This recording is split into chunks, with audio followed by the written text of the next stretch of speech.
The storage unit auction was already underway when Harold and Martha Chen pulled into the parking lot. Harold's hands were steady on the wheel, but Martha could see the tension in his jaw. They were about to bet everything, literally everything, on a metal box full of someone else's forgotten belongings. "Unit 17, Martha said quietly, checking the auction listing on her phone one more time. The screen was cracked. They couldn't afford to replace it. Couldn't afford much of anything anymore. Harold nodded. He'd been a man of few words for 52 years of marriage, but Martha knew every silence, every gesture. This one said, "I know, I'm scared too. But what choice do we have?" They had $800. It was supposed to last them until the end of the month. Rent was paid, the lights were still on. But the medical bills from Martha's hospital stay last year had finally caught up with them. The collection notices had turned to court summons. Their savings, 40 years of careful accumulation, had evaporated over the past 18 months. Social Security and Harold's small pension barely covered the basics. There was nothing left. No cushion. No safety net. Just $800 and a desperate idea that had come to Martha at 3 in the morning when she couldn't sleep for worrying. She'd seen the auction advertisement in the local paper. Storage units, abandoned or unpaid, sold to the highest bidder. People made money doing this, didn't they? She'd seen it on television, find treasures in the trash, turn junk into gold. The irony of that phrase would only hit her later. They got out of the car slowly. Harold's knees protested after the drive. Martha's hip ached in the heat. It was August in Arizona, and the sun beat down on the rows of orange storage units like a physical weight.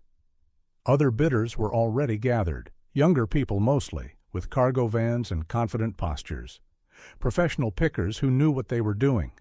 Harold and Martha looked exactly like what they were. Two elderly people in over their heads, holding on to each other and trying not to show their fear. The auctioneer was a weathered man in his 50s, clipboard in hand, moving down the row of units. He'd already sold 3. Martha's heart hammered. What if they'd missed Unit 17? What if someone else had already bought it? 17 next, the auctioneer called out, and relief flooded through her so intensely she felt dizzy. The unit was mid-sized, 10 by 15.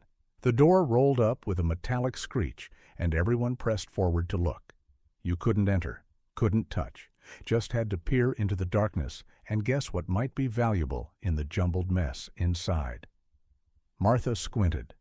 Boxes, furniture covered in sheets, the shape of what might be a dresser, some plastic bins. Nothing obviously valuable, nothing that screamed treasure, but nothing that screamed worthless either.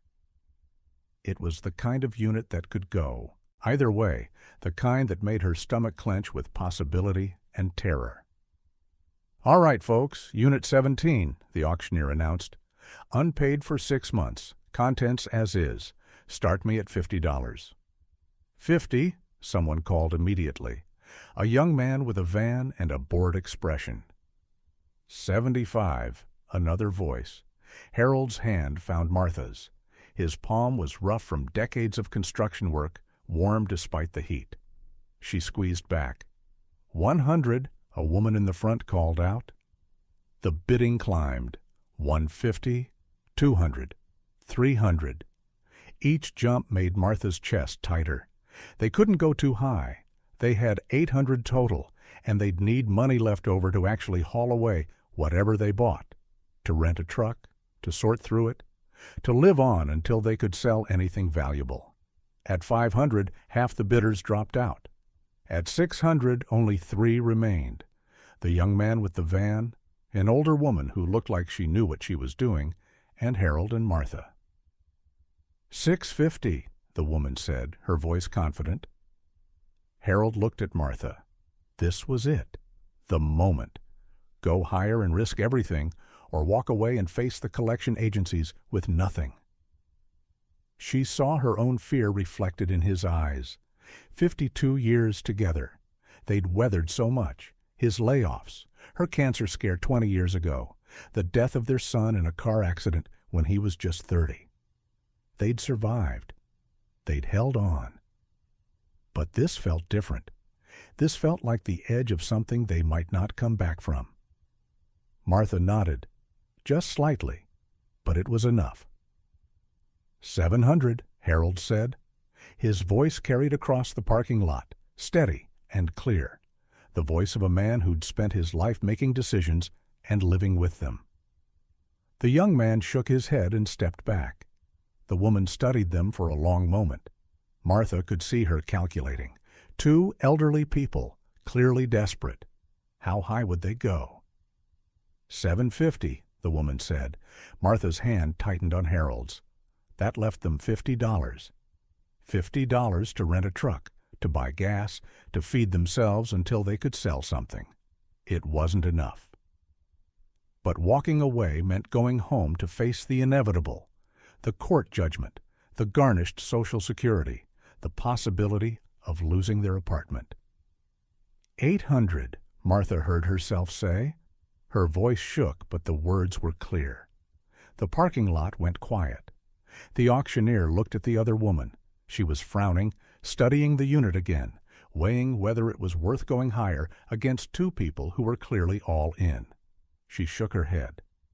Sold, the auctioneer said, to the couple in back for $800. Martha's knees went weak. Harold's arm came around her waist, holding her up. They'd done it. They'd bet everything. Now they had to pray it was worth something.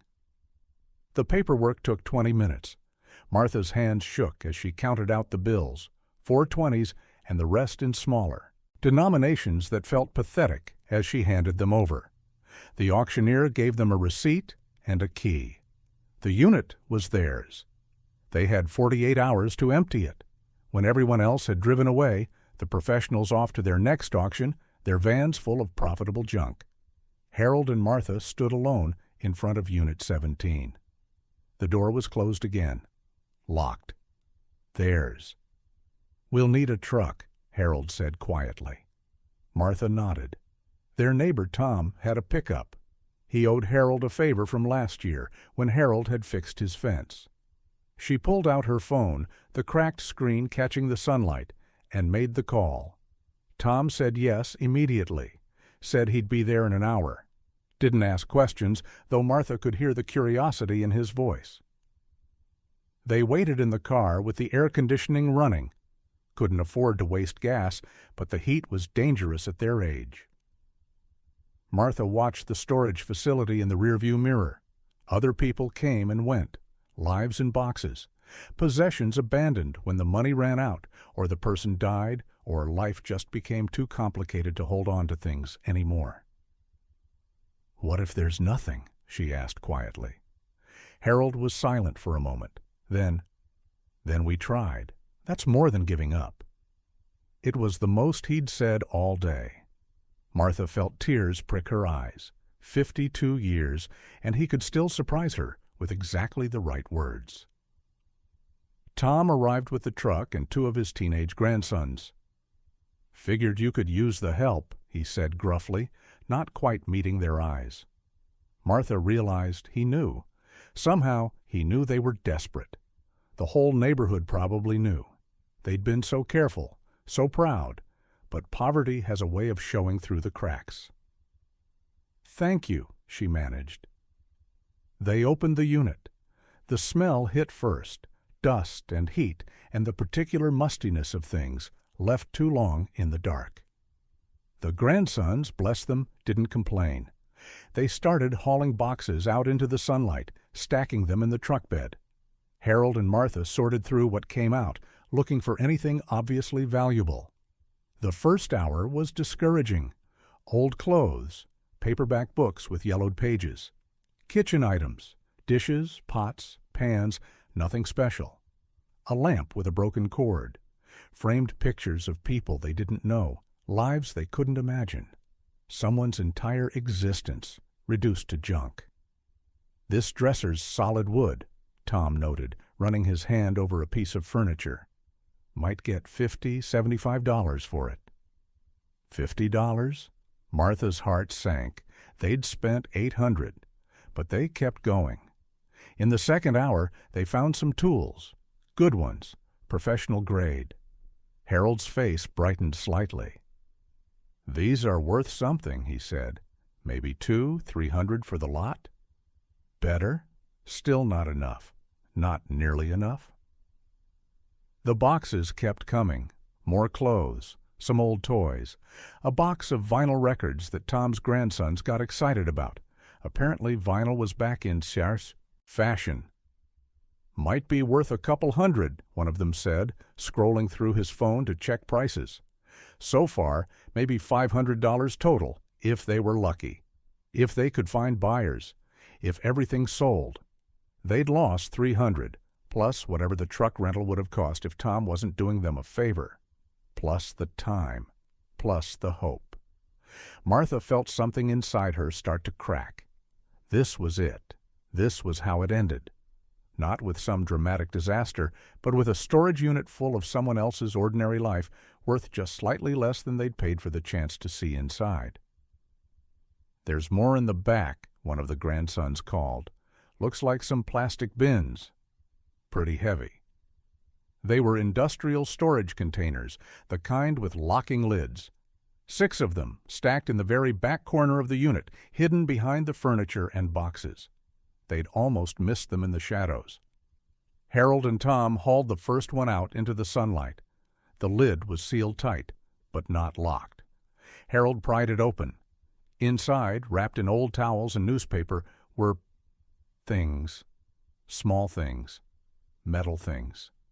Martha reached in carefully. Her fingers closed around something cold and heavy. She pulled it out, unwrapped the towel. It was a coin. A large gold coin, gleaming even under the dust. For a moment, nobody spoke. Martha stared at the coin in her hand. It looked old. It looked real.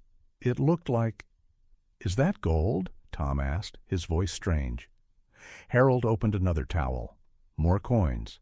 A small bar, stamped with markings Martha couldn't read. Another coin. Another bar. The world seemed to tilt. Martha sat down hard on the edge of the truck bed. Harold was opening the other containers now, his movements quick despite his age. More towels, more newspaper, more gold, coins, bars. Some pieces that looked like jewelry, thick chains, heavy rings.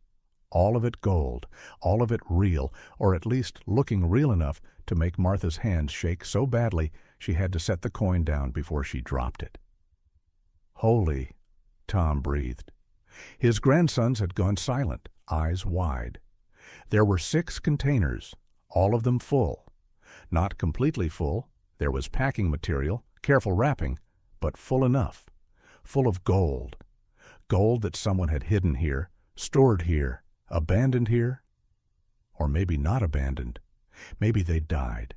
Maybe they'd been arrested. Maybe they'd simply forgotten, or lost track, or never got the chance to come back. It didn't matter. It was here now, in Martha and Harold's storage unit. Legally purchased, legally theirs. Martha started crying. She couldn't help it. 52 years of marriage, 52 years of working hard, saving carefully, doing everything right. And then 18 months of watching it all disappear to medical bills and bad luck and the simple, grinding poverty of being old in America. And now this impossible thing. Harold's arms came around her. He was shaking too. Tom and his grandsons tactfully moved away, giving them space, going back to emptying the rest of the unit, even though nothing else mattered anymore. Nothing else could possibly matter. "We have to get it verified," Harold said finally, his voice rough. "Could be fake, could be gold-plated, could be—" "It's real," Martha interrupted. She didn't know how she knew, but she did. This was real. This was their miracle. They loaded everything into Tom's truck. The gold went in first, the containers stacked carefully. Then the furniture, the tools, the records, all the ordinary things that had seemed so disappointing an hour ago. Tom drove slowly, carefully. His grandsons followed in their car. Harold and Martha rode in the truck bed, sitting on the wheel well, unable to leave the gold unguarded even for the 10-minute drive home. Back at their apartment, they carried everything inside. Tom helped without being asked. His grandsons hauled the heavy containers up the stairs, their young strength making easy work of what would have been impossible for Harold and Martha alone. When everything was inside, Tom paused at the door. "You folks need anything," he said. "You let me know." "You've done enough," Harold replied. "More than enough." Tom nodded. Then, quietly, "Get that verified soon, and maybe don't tell too many people until you do." Smart advice. They locked the door behind him, drew the curtains, sat on their worn couch and stared at the 6 plastic containers stacked in the middle of their small living room. "What do we do?" Martha asked. Harold was quiet for a long moment. Then he pulled out his phone, newer than Martha's, but not by much, and started searching. "We need an appraiser," he said. "Someone reputable, someone who can tell us what this is really worth." It took 3 hours of research, of reading reviews, of calling numbers and getting voicemails, of finally reaching a man named David Chen, no relation despite the shared last name, who ran an estate jewelry and precious metals business downtown. When Harold explained what they had, there was a long pause. "How much are we talking about?" David asked carefully. 6 containers, Harold said. "Coins, bars, some jewelry. All gold, or at least it looks like gold." Another pause. "I can come to you," David said. "Tomorrow morning. I'll bring testing equipment. There's a fee for the appraisal, but if it's real, we can discuss purchase or consignment." The fee was $200. Martha felt her stomach clench. That was a quarter of what they'd spent on the unit. But Harold nodded. "Tomorrow morning," he agreed. That night, neither of them slept. They lay in bed, holding hands in the dark, listening to the sounds of their apartment building. Someone's television through the wall, a car alarm in the parking lot, the ordinary sounds of ordinary life. Except their life wasn't ordinary anymore. Maybe, possibly, if the gold was real. "What if it's not?" Martha whispered. "Then we still have the tools and the furniture," Harold replied. "We'll be okay." But they both knew that wasn't true. They'd gambled everything. If the gold was fake, they were worse off than before. They'd be down to 0 with nothing left to try. Martha squeezed his hand. 52 years, she said. 52 years, Harold echoed. It was what they said to each other in hard times. A reminder. They'd made it this far together. They'd make it through whatever came next. David Chen arrived at 9 in the morning. He was younger than Martha expected, maybe 50, with careful eyes and a professional manner. He brought a leather case full of equipment, scales, testing solutions, a jeweler's loupe, something electronic that he said measured density. They spread everything out on their kitchen table. David worked methodically, testing each piece. He was quiet, focused. His expression gave nothing away. Martha and Harold stood back, holding each other, barely breathing. After an hour, David sat back. He looked at them with an expression Martha couldn't quite read. "It's real," he said quietly. "All of it. The coins are mostly American gold eagles and Canadian maple leafs. The bars are standard 1-ounce and 10-ounce pieces from reputable mints. The jewelry is 24 karat, high purity." Martha felt the room spin. Harold's grip on her hand tightened. "What's it worth?" Harold asked. His voice was steady, but Martha could hear the tremor underneath. David pulled out a calculator, started adding figures. The scratch of his pen on paper was the only sound in the apartment. Finally, he looked up. "At current market prices," he said, "approximately $2 million. The number hung in the air. $2 million. $2 million. Martha couldn't process it, couldn't make it feel real. Yesterday, they'd had $800 to their name. Today, they had $2 million. "I can't buy it all," David continued. "That's more inventory than I can handle. But I can connect you with buyers, auction houses, precious metals dealers, or you can sell it gradually as you need money. Gold is liquid, easy to sell. You have options." Options! Martha started laughing. She couldn't help it. It bubbled up from somewhere deep inside, half hysteria, half joy. Harold pulled her close, and she felt his chest shaking. He was laughing too, or crying. Maybe both. David smiled slightly. "I take it this is good news." "We spent our last $800 on that storage unit," Martha managed. "We were broke. We are broke. We have $17 in our checking account." David's smile widened. "Not anymore," he said. The next few days were a blur. David helped them navigate the process. They sold some pieces immediately, enough to pay off all their medical debt, all their bills, to put money in the bank. Real money? More money than they'd had in their entire lives. The rest they kept, stored in a safe deposit box at the bank, to sell gradually. David explained the tax implications, helped them find a lawyer, a financial advisor, people who could help them manage this impossible windfall. Martha called their daughter, Jessica, who lived 3 states away. They'd been too proud to tell her how bad things had gotten, too proud to ask for help. Now Martha's hands shook as she dialed. "Mom," Jessica answered, "is everything okay?" "We're fine," Martha said. Then, because she couldn't hold it in, "We're better than fine. Jessie, something happened, something amazing." She told the story. Heard her daughter's disbelief turn to shock, turn to tears. Jessica had known they were struggling, had offered help that they'd refused, had worried from afar, respecting their independence, but hating her own helplessness. "I'm coming to visit," Jessica said immediately. "This weekend. I need to see you. I need to hug you. I need to— Mom, I can't believe this." "Neither can we," Martha admitted. That weekend, Jessica came. She brought her husband and their 2 kids, Martha and Harold's grandchildren, who they hadn't seen in over a year because plane tickets were expensive and video calls were free. The apartment was too small for everyone, but nobody cared. They squeezed together, laughing and crying, and telling the story over and over. "What will you do?" Jessica asked. "Will you move? Buy a house? Travel?" Martha and Harold looked at each other.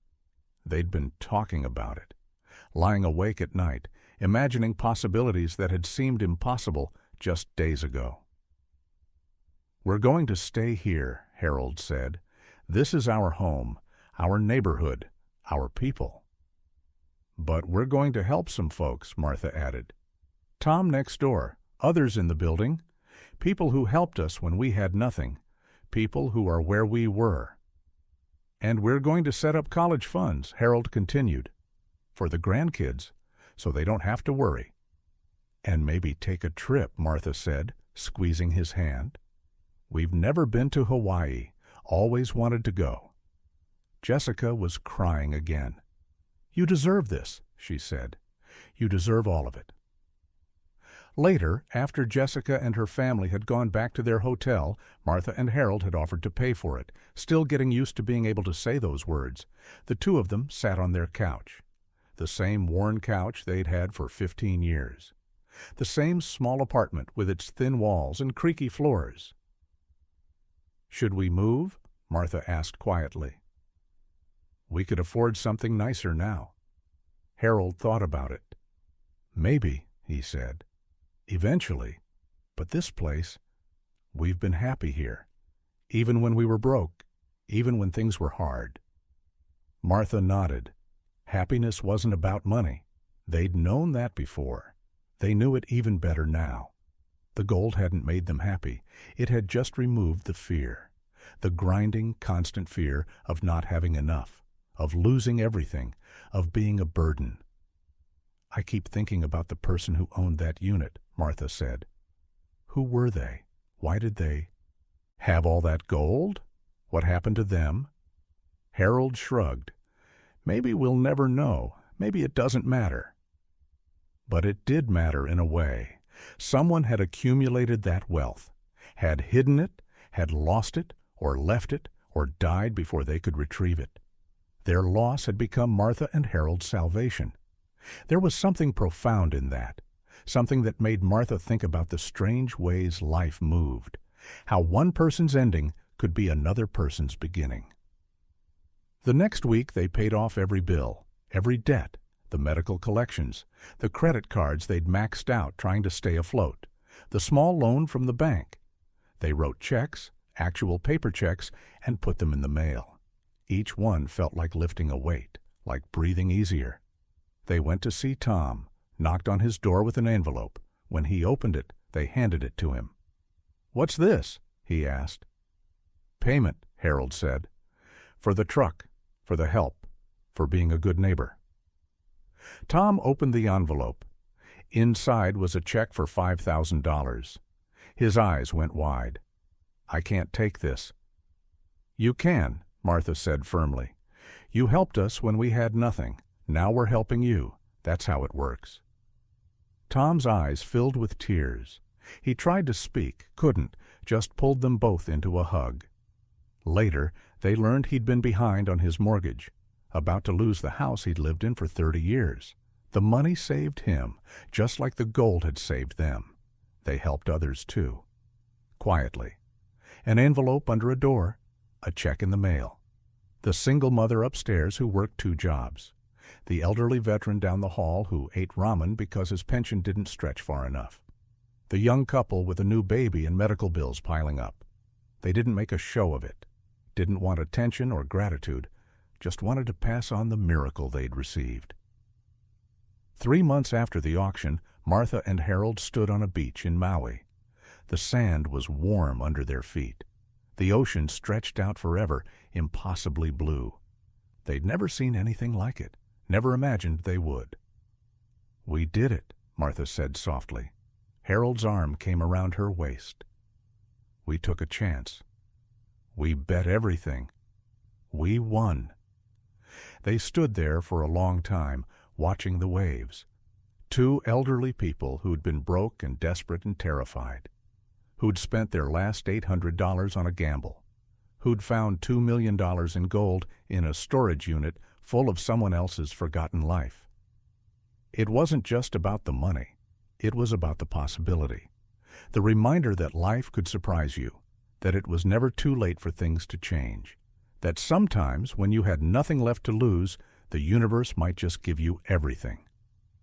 Behind them, back in their hotel room, were the brochures they'd collected, plans for the future, a modest house maybe, with a yard, more trips, time with Jessica and the grandkids, donations to causes they cared about, a life lived without fear.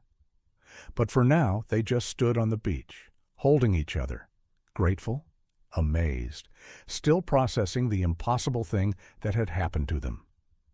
52 years, Martha said. 52 years, Harold echoed. And then, because they could now, because the fear was gone and the future was bright. "Here's to 52 more."